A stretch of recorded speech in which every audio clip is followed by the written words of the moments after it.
দ্বিতীয় যে বিষয় সেটা হচ্ছে একজন ইমামের মর্যাদা কি। এই নামাজ জামাতের সাথে আদায় করার জন্য ইমাম একজন গুরুত্বপূর্ণ ব্যক্তি, মসজিদ চালানোর জন্য ইমাম একজন গুরুত্বপূর্ণ ব্যক্তি। কিন্তু আমাদের দেশে এই ইমামদের সাথে যে আচরণ করা হয় বেশিরভাগ জায়গাতেই এটা একেবারে অত্যন্ত দুঃখজনক। ইমামদের সাথে কিছু কিছু মানুষের যে আচরণ, সবাই না, সব এলাকাতেও না, প্রত্যেক এলাকায় কিছু কিছু থেকে থাকে, এদের আচরণ গুলো একেবারে আপত্তিজনক।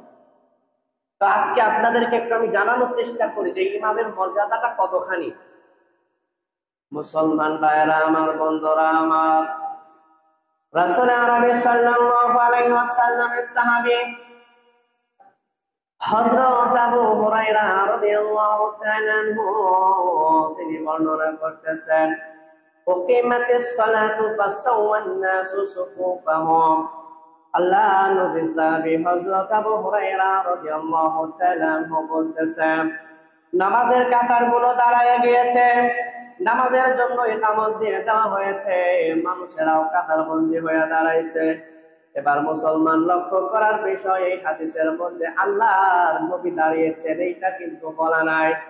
আমার আপনার নবীজি সাল্লাল্লাহু আলাইহি ওয়াসাল্লাম যাকে দাঁড়ালেন তাকে দেখে মুসল্লিরা দাঁড়ালেন, সাহাবারা তাকে দেখে দাঁড়ালেন, এমন কোন কথা কিন্তু হাদিসের মধ্যে নাই। আল্লাহ নবী সাহাবী সরাসরি বললেন, উকিমাতিস সালাতু ফাসাওয়ান নাসু সুফুফাহুম। নামাজের জন্য ইকামত দেওয়া হয়ে গিয়েছে, মানুষেরা নামাজের জন্য দাঁড়ায় গেছে। এটা কিন্তু আমার নবী সাহাবী বললেন, আল্লাহ নবী দাঁড়াইছেন এইটা কিন্তু বলেন নাই। তখন হঠাৎ করে দেখা গেল আল্লাহ নবী সাহাবী বলতেছেন, ফাখরাজা রাসূলুল্লাহ সাল্লাল্লাহু আলাইহি ওয়াসাল্লাম ফাতাকাদ্দামা ওয়া হুয়া যুনুবুন।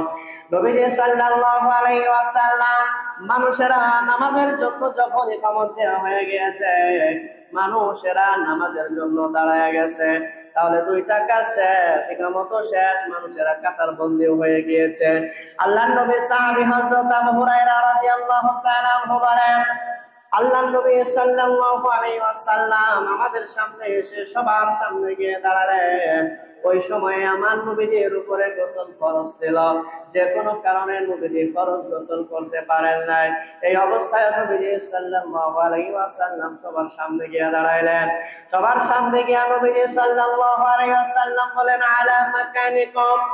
সাহাবায়ে কেরামদেরকে লক্ষ্য করে নবীজি সাল্লাল্লাহু আলাইহি ওয়াসাল্লাম ডাক দিয়ে বললেন, সাহাবারা রে, তোমরা যে যেখানে দাঁড়াইছো ওই জায়গায় তোমরা দাঁড়ায় থাকো। যেখানেই তোমরা দাঁড়িয়েছো নামাজের জন্য, যে যেখানে দাঁড়িয়েছো সে সেখানে দাঁড়িয়ে থাকো। এই কথা বলার পর আল্লাহর নবী সাহাবী হযরত আবু হুরায়রা রাদিয়াল্লাহু তাআলা বলেন, ফারাজা ফাতাসালা সুম্মা ফারাজা। নবীজি সাল্লাল্লাহু আলাইহি ওয়াসাল্লাম এই কথা বললেন, তোমরা তোমাদের জায়গায় দাঁড়িয়ে থাকো, যে যেই জায়গায় দাঁড়িয়ে আছো নামাজের জন্য তোমরা যে দাঁড়াইছো এই জায়গাতে তোমরা দাঁড়ায় থাকো। এই কথা বলে নবীজি সাল্লাল্লাহু আলাইহি ওয়াসাল্লাম আবার মসজিদ থেকে বের হয়ে চলে গেলেন। মসজিদ থেকে বের হয়ে গিয়ে নবীজি সাল্লাল্লাহু আলাইহি ওয়াসাল্লাম গোসল করলেন। গোসল করার পর নবীজি সাল্লাল্লাহু আলাইহি ওয়াসাল্লাম আবার যখন মসজিদের মধ্যে চলে আসে, যখন নামাজ আদায় করাইলেন, আমার নবী সাহাবী হযরত আবু হুরায়রা রাদিয়াল্লাহু তাআলা বলেন, ওয়া রাসুহু ইয়াকুরমান ফাসাল্লাবিম। নবীজি সাল্লাল্লাহু আলাইহি ওয়াসাল্লাম আমাদেরকে নিয়ে নামাজ আদায় করাইলেন। আল্লাহর নবীর মাথা থেকে টপ টপ করে পানি পড়তেছিল। সুবহানাল্লাহ। বুঝতে পারছেন? যে কোনো কারণে আল্লাহর নবীর গোসল করতে স্মরণ নাই, খেয়াল নাই, আল্লাহর নবীর মনে নাই। নামাজের সময় হয়ে গিয়েছে, ইকামত হয়ে গিয়েছে, মানুষের নামাজের জন্য কাতার বন্দী হয়ে দাঁড়ায়ও গেছে। আল্লাহ রাসূল এসে সামনে এসে বললেন, আলা মাকানিকুম, তোমরা তোমাদের জায়গাতেই থাকো, নড়াচড়াও করো না। আল্লাহ রাসূল বসতেও বললেন না, বললেন তোমরা যেভাবে আছো এভাবেই থাকো।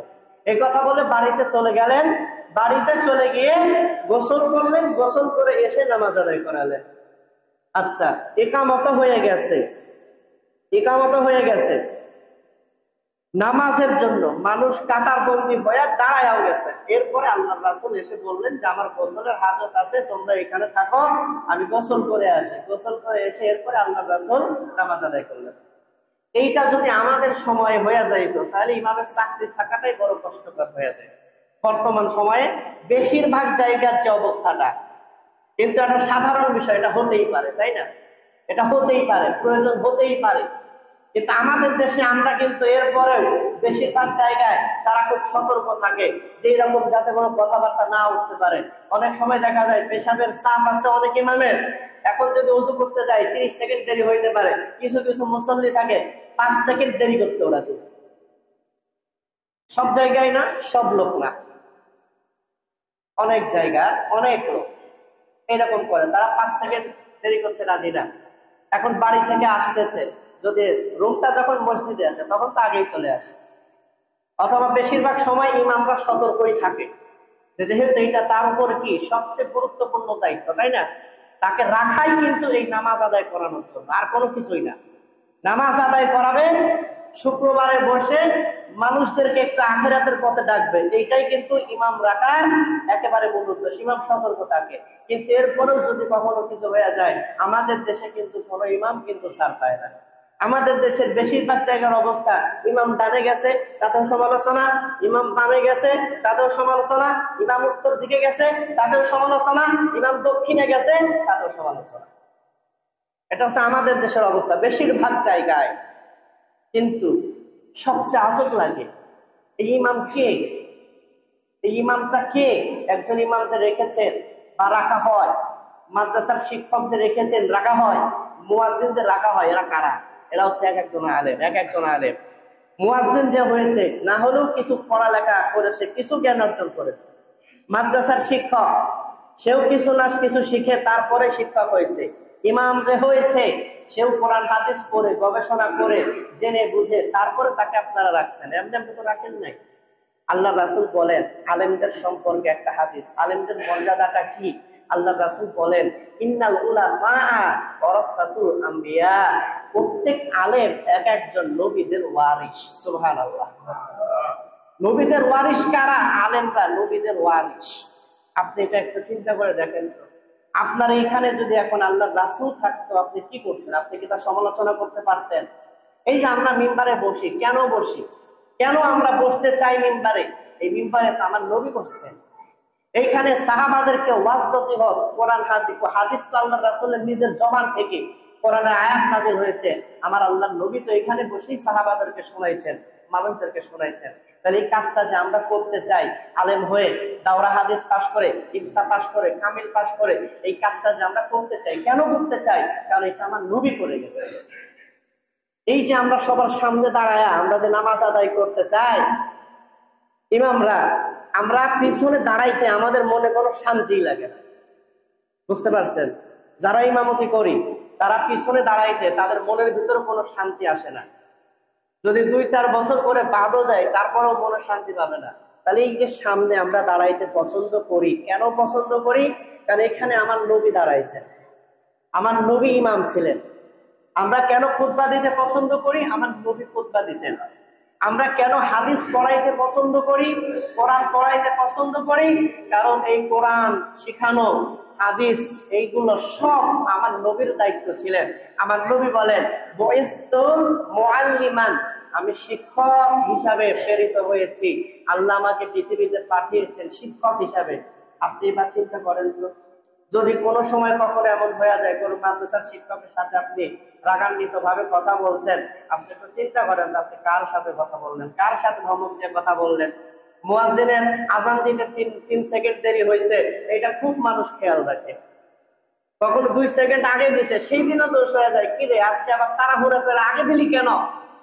এই মানুষগুলো মসজিদ নিয়ে এত মাথা ব্যথা, অথচ অনেক মানুষের খোঁজ নিয়ে দেখবেন যে 6 মাস মসজিদের নির্ধারিত বেতন পর্যন্ত দেয় না, কিন্তু মসজিদ দিয়ে তার মাথা ব্যথার শেষ নাই। সে মসজিদ দিয়ে মাথা ব্যথা দেখাচ্ছে, অথচ তার নিজের সন্তান নামাজি হয় না, তার নিজের সন্তান নামাজে আসে না। আমি কাউকে কষ্ট দেওয়ার জন্য বলতেছি না, আমি শুধু বুঝাইতে চাই আপনার নজরদারি কোথায় করা দরকার ছিল। মুয়াজ্জিনের আযান দিতে 2 সেকেন্ড লেট হয়েছে এইদিকে, নাকি আপনার নিজের সন্তান নামাজে নাই এইদিকে? কোন দিকে দেওয়া দরকার ছিল? কিন্তু আমরা দিচ্ছি কোন দিকে? এইবার যদি কারোর মনের ভিতরে প্রশ্ন থাকে যে হুজুর আমি তো এলাকার ভিতর অনেক নাম করা লোক, অনেক প্রভাবশালী লোক, অনেক ধন সম্পদওয়ালা লোক, আমি যদি মসজিদে 2টা কথা বলি আমার কেউ থামাইতেও পারে না, আছে না? তাহলে আমি বলতে চাই হযরত আবু বকর রাদিয়াল্লাহু তাআলা আনহু ধন সম্পদ কিন্তু কম ছিল না, ওমর রাদিয়াল্লাহু তাআলা আনহুর প্রভাব প্রতিপত্তি কিন্তু কম ছিল না, আল্লাহর নবীর সাহাবী খালিদ ইবনে ওয়ালিদ রাদিয়াল্লাহু তাআলা আনহু তার শৌর্যবীর্য কিন্তু কম ছিল না, মুসআব ইবনে উমাইর রাদিয়াল্লাহু তাআলা আনহু তার মতো ধনী পরিবারের সন্তানই ছিল না ওই সময় আরবে। তারা আল্লাহর নবীর সাথে কেমন ভাবে চলেছে, আল্লাহর নবীর কোন কথার সমালোচনা তারা করেছেন, আল্লাহর নবী একটা কথা বলেছেন তারা করে নাই, এরকম কিছুই দেখাইতে পারবেন না। এখন কিছু কিছু মানুষের কাজ কর্ম, আলেমদের সাথে কিছু ব্যবহার, আলেমদের প্রতি তাদের আচরণ দেখলে মনে হয় যে তারা আল্লাহর নবীর সময়ে থাকলেও তাদের নামগুলো হয়তো মুমিনদের কাতারে না থেকে মুনাফিকদের কাতারে থাকতো। কথা বলেন ঠিক কিনা? এগুলো তো উচিত হয় না, এগুলো উচিত হয় না। আপনার যেখানে ফোকাস করা দরকার আপনি সেখানে ফোকাস করেন। আচ্ছা, মসজিদের যে বেতনগুলো দেওয়া হয়, খুব কম মানুষ অনেক বেশি টাকা দেয়, তাই না? বেশিরভাগই দেখবেন এখনো হয়তো 50 টাকার নিচে বেতন এখনো দেয়। এইরকম লোকগুলো দেখবেন 6 মাস বেতন দেয় না। আপনাদের এলাকায় হয়তো নাই, বিভিন্ন জায়গাতে আছে, 6 মাস বেতন দেয় না। কিন্তু মসজিদে এসে ইমাম 2 সেকেন্ড দেরি হয়েছে কেন, হুজুর কি 5 মিনিট আগে আসতে পারে না? মুয়াজ্জিন আজান দিছে 2 সেকেন্ড লেট হয়েছে, হইতে পারে না? এসে নিয়ে এসে মাথা ব্যথা করে, আরে ওর কাজটা কি, ওর কাজটাই তো আজান দেওয়া, ও ঠিক মতো দিতে পারে না, অথচ 6 মাস বেতন দেয়। মসজিদে বেতনটা এনে নিজে নিজে দিয়ে যায়, এটা খুব কম লোকই আছে। উঠাইতে গেলেও 7 দিন ঘোরায়, যে উঠায় সে বান্দা ভালো জানে। কিন্তু আমার আপনার ফোকাস তো এই দিকে করা দরকার ছিল। আপনি যখন মসজিদ নিয়ে এতই চিন্তা করতেছেন, মাস যখন শেষ হয়ে গেছে, আপনি নিজে এসে বেতন দিচ্ছেন কয়বার? যে কালেক্টর তার কাছে। আপনার এত চিন্তা, আপনার সংসার কিভাবে চলবে আপনার মাথায় থাকে। আপনার লক্ষ্য কোটি থাকার পরেও আপনি চুপচাপ ঘরে বসে থাকেন না, আপনি ব্যবসা বাণিজ্য করেন। আর একজন মুয়াজ্জিনের 5,000 টাকা বেতনে তার সংসার কিভাবে চলবে, এইটা তো ভাবার সময় আপনার নাই। আপনার সময় শুধু আছে আজান দিতে 2 সেকেন্ড কেন দেরি হলো, অথচ সে একজন আলেম, কোনো প্রয়োজন ছিল এই জন্য হয়তো দেরি হয়েছে, এটা তো কোনো ব্যাপারই না। কিন্তু নিজের সন্তান নামাজে নাই, কোনো মাথা ব্যথাই নাই। মাথা ব্যথা শুধুমাত্র এই 2 জন লোকের পিছনে, অথচ মাথা ব্যথা হওয়া দরকার ছিল আমি নামাজ পড়ি, আমার সন্তানটাকেও আমি নামাজে নিয়ে যাই। ঠিক কিনা? কথা ভুল হলে আমারে পরে বলবেন, আমার কোনো আপত্তি নাই, কারণ কথা বলতে গেলে কিছু ভুল হতেই পারে। এখন মুয়াজ্জিন 2 সেকেন্ড আজান দিতে দেরি করছে, এটা দোষ কার? মুয়াজ্জিনের। বুঝলেন? দোষ মুয়াজ্জিনের। যে কোনো কারণে হয়তো দিছে, বা 2 মিনিট পরে দিল, দোষ কার? মুয়াজ্জিনের। এই দোষের জন্য কি আপনারা আল্লাহ ধরবে? কথা বলে না। এই দোষের জন্য মুয়াজ্জিন দায়ী। মুয়াজ্জিন 2 মিনিট দেরি করছে, এটার দোষ তার, আল্লাহর কাছে জবাব দিবে সে। কিন্তু আপনার সন্তান যে মসজিদে নাই, আপনার সন্তান যে নামাজ আদায় করে না, এইটার জবাব তো ভাই আপনাকেই দিতে হবে। আপনি এখানে মাথা ব্যথা না দেখায়া আপনি মুয়াজ্জিনের পিছনে কেন ছুটেন? এইগুলো ঠিক না। আপনি উচিত কাজ করেন, উচিত কাজ করেন। হ্যাঁ, তবে যখন বারবার বেশি হয়ে যাচ্ছে, মুয়াজ্জিন প্রতিনিয়ত 5 মিনিট পরে আজান দেয়, হইতে পারে না? হইতে পারে। তখন যারা দায়িত্বশীল আছে তারা তারা সতর্ক করবে, বুঝাইতে পারছে? তারা করবে। আপনি তো এই দায়িত্বে নাই, আপনার এটা মাথা ব্যথা দরকার নাই। যারা মাথা ব্যথা করার তারা ঠিক করবে। আল্লাহ সুবহানাহু ওয়া তাআলা আমাদের সবাইকে আলেমদের মর্যাদা বুঝে আল্লাহ সুবহানাহু ওয়া তাআলা আমাদেরকে তার সাথে আচার আচরণ সেইভাবে করার তৌফিক দান করুন। সকলে বলুন আমিন। হাযা মা ইনদি ওয়া মিনকুম ইনদাল্লাহ আলাইহি তাওয়াক্কালতু।